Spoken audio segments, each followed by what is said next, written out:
नमस्कार, मैं हूं आपके साथ अनुष्का राय और आप देख रहे हैं रीडर्स फर्स्ट न्यूज। आज प्रदेश के युवा वर्ग में हताशा व्याप्त है। इसका कारण आरक्षण के मुद्दे को लेकर असमंजस का वातावरण है। प्रतियोगी परीक्षाओं की तैयारी करने वाले युवा बिल्कुल अंधेरे में हैं। पद रिक्तियों की सूचना मिल रही है, परंतु परीक्षा का ठिकाना नहीं। कितने युवा इस इंतजार में आयु सीमा पार कर गए। कांग्रेस के घोषणा पत्र में बेरोजगारों को रोजगार देने का वादा किया गया था, पर उस वादे पर खरी नहीं उतर पा रही है प्रदेश सरकार। छत्तीसगढ़ की परीक्षाओं के लिए कोई कैलेंडर तय नहीं है। विभिन्न विभागों के पदों के लिए कोई मानक पाठ्यक्रम नहीं है और ना ही तैयारियों के लिए स्तरीय किताबें उपलब्ध हैं। उस पर से आरक्षण की राजनीति। युवाओं का कहना है कि जब हाईकोर्ट पुराने रोस्टर पर पद रिक्तियों को भर सकता है तो प्रदेश सरकार ऐसा क्यों नहीं कर सकती। इस स्थिति में प्रदेश की प्रतियोगी परीक्षाओं के लिए तैयारी कर रहे प्रतियोगियों का मनोबल टूटा है। तैयारी में ठहराव आया है और निराशा तथा हताशा में इजाफा हुआ है।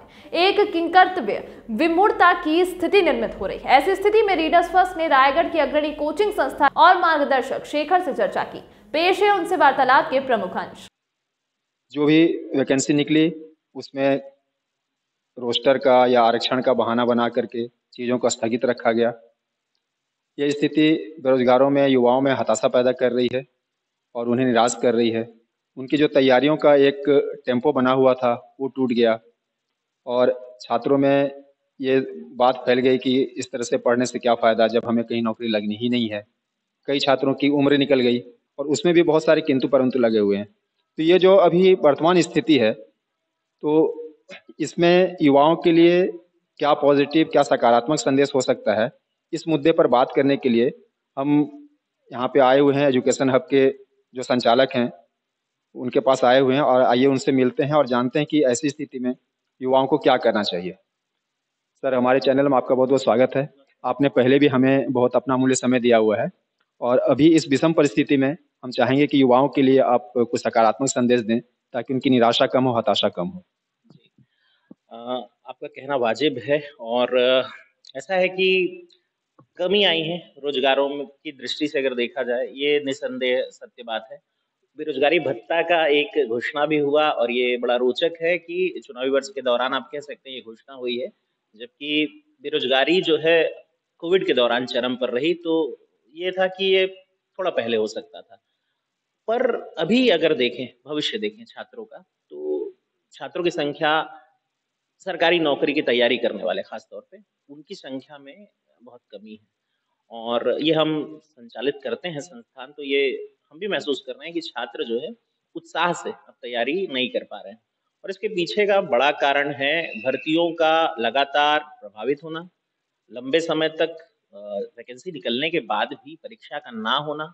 अभी भी देखिए कि जैसे पीएससी की भर्ती है या कल हमारे छात्र जो हैं वो जाकर के सब इंस्पेक्टर का प्री देने वाले हैं, इस पे भी रिजल्ट निकलने की संभावना अभी, जब तक आरक्षण रोस्टर हल नहीं हो जाता तब तक संभावित नहीं। और अगर ये संभव नहीं है तो छात्रों के बीच निराशा तो होगी और ये निराशा हम देख भी रहे हैं। पर निराश होकर के अगर छात्र तैयारी छोड़ दें, हताश हो जाए और किसी और क्षेत्र में रोजगार ढूंढें, तो हालांकि उनके पास ये करने का अवसर है, कर भी सकते हैं और रोजगार के तो कई मायने या मापक बनाए जा सकते हैं। पर वो छात्र जो अभी तक लगातार जुड़े हुए हैं, उनको अपना फ्लो नहीं तोड़ना चाहिए। चुनावी वर्ष है, मेरा मानना है कि बहुत सारी भर्तियां जो रुकी हुई हैं एक साथ जब आएंगी तो बड़ी संख्या में आएंगी और अगर टेम्पो टूट गया होगा पढ़ाई का तो बड़े नुकसान की स्थिति हो जाएगी, नए सिरे से शुरुआत करनी पड़ेगी। इसलिए अपना जज्बा कायम रखें। निराशा के दौर के बाद ही आशा का दौर शुरू होता है, तो निराशा का दौर काफी लंबा चला, पर उम्मीद के साथ रहें तो बेहतर कर सकेंगे। अभी इस बात को बहुत हाईलाइट किया जा रहा है राजनीतिक दृष्टिकोण से भी कि चूंकि राज्यपाल ने आरक्षण को अपना अभी तक साइन नहीं किया, समर्थन नहीं दिया है, इसलिए सरकार इस मामले में कुछ नहीं कर सकती है।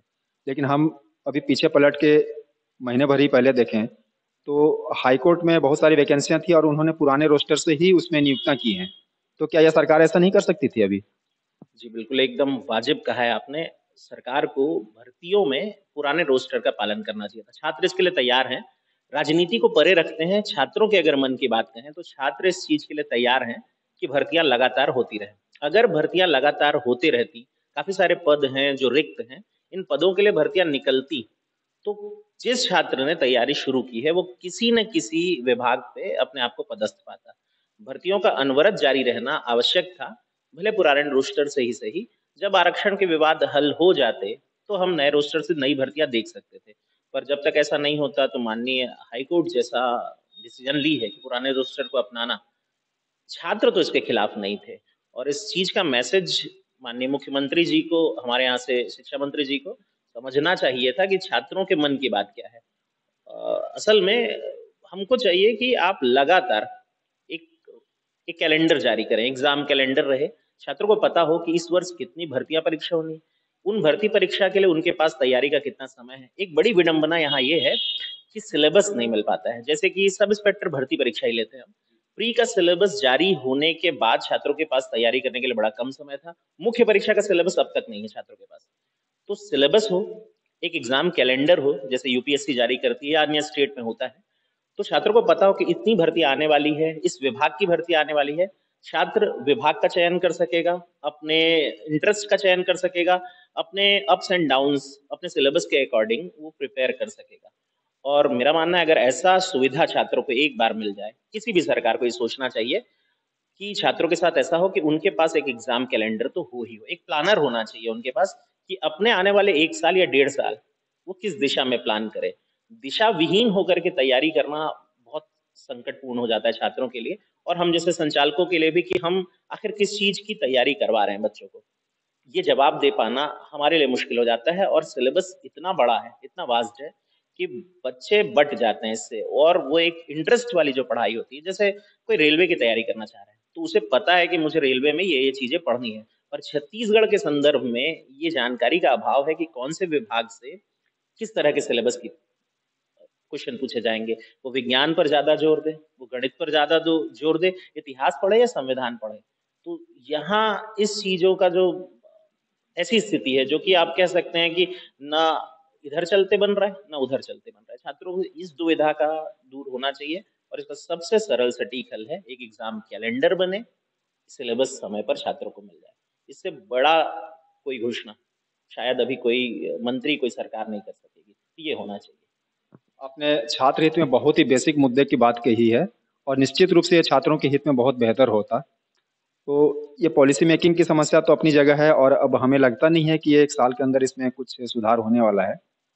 तो जहाँ तक रोस्टर की बात है, अभी चूंकि चुनाव में समय है, तो हम आपसे ये जानना चाहेंगे कि अलग स्टेटों में, दूसरे स्टेटों में या सेंट्रल लेवल पे भी बैकलॉग का प्रावधान है कि अगर किसी तरह के आरक्षण में समस्या आ रही है तो बैकलॉग के प्रावधान में फिर उन सीटों को आरक्षित रख दिया जाता है।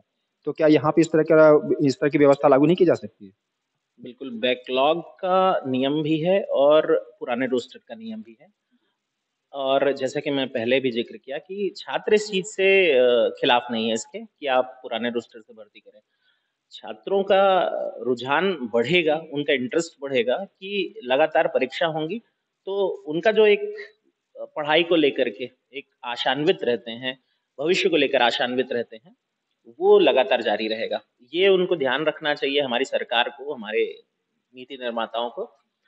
और रही बात पीएससी, बड़ी मुश्किल से तो एग्जाम का एक कैलेंडर फिक्स की है, मुश्किल से, कि किस वर्ष में, एक वर्ष में एक एग्जाम होंगे। पहले एक छत्तीसगढ़ की समस्या ये थी कि हम भर्ती परीक्षाओं में बड़ा इंतजार किए, 2005 के बाद हम 8 में फिर 11 में देखते हैं, तो ये जो गैप था वो मिटा जरूर है, पर अभी भी प्रश्न रेगुलर नहीं है, और चीजें जो है, प्रश्न ऐसे पूछे जा रहे हैं जो कि आउट ऑफ द कॉन्टेक्स्ट आते हैं, जिनके बारे में हमारे पास अच्छी गुणवत्ता वाली किताबों का भी अभाव है। ये भी एक बड़ी समस्या है छत्तीसगढ़ में। हम छत्तीसगढ़ में रहते हैं, पर छत्तीसगढ़ विषय को तैयार करने के लिए किताबों का अभाव है। और कोई एक मानक किताब, कोई अच्छी किताब ऐसी नहीं है जिसको आप पढ़ के कह सके कि हाँ, मैंने इस विषय की तैयारी करने के लिए ये किताब पढ़नी है। तो ये भी एक बड़ी समस्या है। समस्या दूर हो सकती है और इसमें कोई बड़ी बात नहीं है, एक मीटिंग लगती है, आप बैठिए, अपने आईएएस ऑफिसर हैं इतने सारे, इतने दिनों का अनुभव, तो छात्रों के हित में अगर चाहें तो एक मीटिंग में फैसले लिए जा सकते हैं, और ये लिए जा सकने कोई कठिन बात भी नहीं है। छात्रों का एक बहुत बड़ा वर्ग है जो राजनीति को प्रभावित करता है। बजाय कि यूथ क्लब पे हम बहुत ज्यादा ध्यान दें या बच्चों को, ठीक है, सांस्कृतिक खेल अपनी जगह है, हम अभी छत्तीसगढ़िया ओलंपिक होते हुए देखें, ये सब अपनी जगह है, पर ये परमानेंट नहीं है। युवा हमेशा युवा नहीं रह जाएगा। नए युवा आएंगे तो आप उन खेलों में उनको जोड़िए, पर वो युवा जो अभी अपने जीवन के सबसे अहम पड़ाव पर है, जिसके बाद उसका भविष्य बनना है, इस क्षण को हम उसकी तैयारी की दिशा में मोड़ सकें, उसकी तैयारी को बेहतर करने की दिशा में मोड़ सकें, किसी राज्य का ये उद्देश्य होना चाहिए। क्योंकि जितने बेहतर आप अपने राज्य की इस शक्ति का प्रयोग कर सकेंगे, युवा शक्ति का, उतना इस राज्य के लिए और हमारे पूरे प्रदेश, हमारे देश के लिए बहुत खूबसूरत सी बात हो जाएगी। तो ये प्रयास होने चाहिए कि छात्रों के लिए एक नीति तो बने, और वो नीति आए तो उस नीति का बड़ा प्रभाव जो है वो चुनावों में भी दिखेगा, और बाकी छात्रों के भविष्य में तो पड़ेगा ही पड़ेगा। इसको एक शब्द में अगर कहा जाए तो ये राजनीतिक इच्छा शक्ति की कमी है, जिसकी वजह से अभी तक युवा वर्ग पे जितना ध्यान देना चाहिए था, अपेक्षित ध्यान दिया नहीं गया है। और अभी हम ये भी देख रहे हैं कि पिछले दिनों ही हजारों की संख्या में भूपेश सरकार ने वैकेंसी की घोषणा की थी। विशेषकर एजुकेशन सेक्टर में अभी 10,000 सुपर वैकेंसियां हैं, और विभिन्न विभागों में भी हजारों वैकेंसियां हैं। तो इनका क्या होगा? इन्होंने कहने को तो निकाल दिया कि हाँ हमारी वैकेंसी है, हम निकाल रहे हैं, इसमें छात्रों को लेंगे, लेकिन लेंगे कैसे, ये इसका कोई रोड मैप नहीं है। तो इस संबंध में आप क्या कहेंगे? जी, हमारी जैसे अभी थोड़ी देर पहले ही चर्चा हुई और हम ये कह रहे थे कि एग्जाम का प्लानर या कैलेंडर मिल जाए अगर छात्रों को, वैकेंसी की घोषणा हो रही है, ये सुखद लगता है। पर उसके दूसरे ही दिन अगर ये घोषणा होती है कि आरक्षण के कारण वैकेंसी प्रभावित हो रही है, तो उतनी जोर से हताशा भी आती है। इसका सीधा सा जो उत्तर है या सॉल्यूशन है वो यही है कि आप एक एग्जाम प्लानर बनाइए, और उस एग्जाम प्लानर के जरिए जिस भी छात्र का जिस वैकेंसी, जो भी विभाग है जिसमें उसकी रुचि है, उसकी तैयारी के लिए कम से कम वो प्रेरित हो सके। उसके पास समय पता चले कि कितना है, किस विषय या किस क्षेत्र में जाने के लिए उसे किस तरह की तैयारी की जरूरत है, वो अपना समय इसमें दे सके। तो एक अगर हम एग्जाम कैलेंडर, एक एग्जाम प्लानर कह लीजिए, जैसे यूपीएससी में ये लगातार चलता है कि हम साल के शुरुआत में ये देख लेते हैं कि इस साल हम यूपीएससी के जरिए किन भर्तियों को, राज्य ये कर सकता है, कोई बड़ी बात नहीं है। अभी बजट बनने से पहले हर विभाग ने अपनी जानकारी भेजी होगी। इसी तरह जानकारी किस विभाग में कितने पद रिक्त हैं, ये सब लगातार अपडेट आते ही रहता है। तो ये कोई कठिन बात नहीं है। तो ये अगर हो सकता तो राजनीतिक दल कोई भी रहे, हमारी अभी सत्ताधारी दल रहे या विपक्षी दल रहे, हो सकता है बदलाव हो ना भी हो, लेकिन इन सब से हमारी छात्रों की, हम संचालकों की तो मांग बस इतनी है कि आप छात्र हित को सर्वोपरि रखें। किसी भी युवा के साथ जो है राज्य जो है चलता है, आगे बढ़ता है, और बाकी युवाओं को देख करके, उनको पद पे पहुंचते देख करके आने वाले जो हमारे बाद वाली पीढ़ी है वो प्रेरित होंगे, उनका रुझान बढ़ेगा कि हम अध्ययन के क्षेत्र में बढ़िया कर सकेंगे। और अगर आप एक सही डायरेक्शन दीजिएगा छात्रों को, अगर वो शिक्षा में रत है, शिक्षा में लीन है, तो डिस्ट्रैक्शंस जो अभी बहुत चल रहे हैं समाज में, सोसाइटीज में, अलग अलग चीजों को लेकर के, चाहे वो धार्मिक उन्माद हो सकता है या और किसी भी तरह की बातें हो सकती हैं, उन चीजों में उसका समय जाया ना हो करके वो एक सही दिशा की तरफ बढ़ेगा, और युवा सही दिशा की तरफ बढ़े। आई थिंक हम सभी यही चाहते हैं, यही बड़ी बात होगी। सर, अंत में हम आपसे युवाओं के लिए कुछ संदेश देना चाहेंगे कि आप दें, ताकि आपसे प्रेरित होकर वो जो अभी डिस्ट्रैक्ट हो रहे हैं या अपने लक्ष्य के प्रति उनमें रुचि पैदा हो रही है, उससे उबर पाए वो। तो ऐसा है कि जितनी गहरी रात होती है उसके बाद का सवेरा उतना ही खूबसूरत होता है। तो गहरी रात है, छात्रों में निराशा जरूर है, पर वैकेंसी जीवित है, ये मानते हैं हम। और वो वैकेंसी जब आएंगी तो बहुत सारी वैकेंसी एक साथ आएंगी, और ऐसे में आप यदि अभी हताश होकर के तैयारी छोड़ चुके होंगे या आप किसी नए रास्ते की तरफ चल पड़े हैं, तो आप थोड़ा रुकिए, अपने आप को समय दीजिए। ये सब कुछ सुधर करके सही होने वाला है।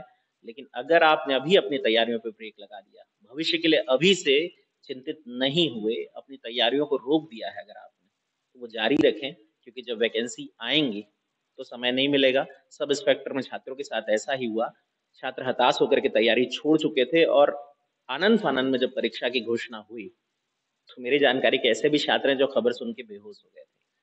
तो ये कंडीशन नहीं बननी चाहिए, और हमारी तो शुभकामनाएं हमेशा है। आप कभी भी चाहें तो हमसे इस संपर्क में जो भी आपके मन में सवाल हो कर सकते हैं, तो हम तो हमेशा आपके लिए मौजूद हैं यहाँ। और हमारा मीडिया तंत्र है, आयसर हैं, और इनके माध्यम से आप छात्र अपनी बातें पहुँचाइए, सरकार तक भी पहुँचेगी, और ज़रूरी जो पद पे बैठे हुए लोग ज़िम्मेदारी से पालन कर रहे हैं दिलीप सर, तो आप जारी रखिए इसको। ठीक है, धन्यवाद आप सबका।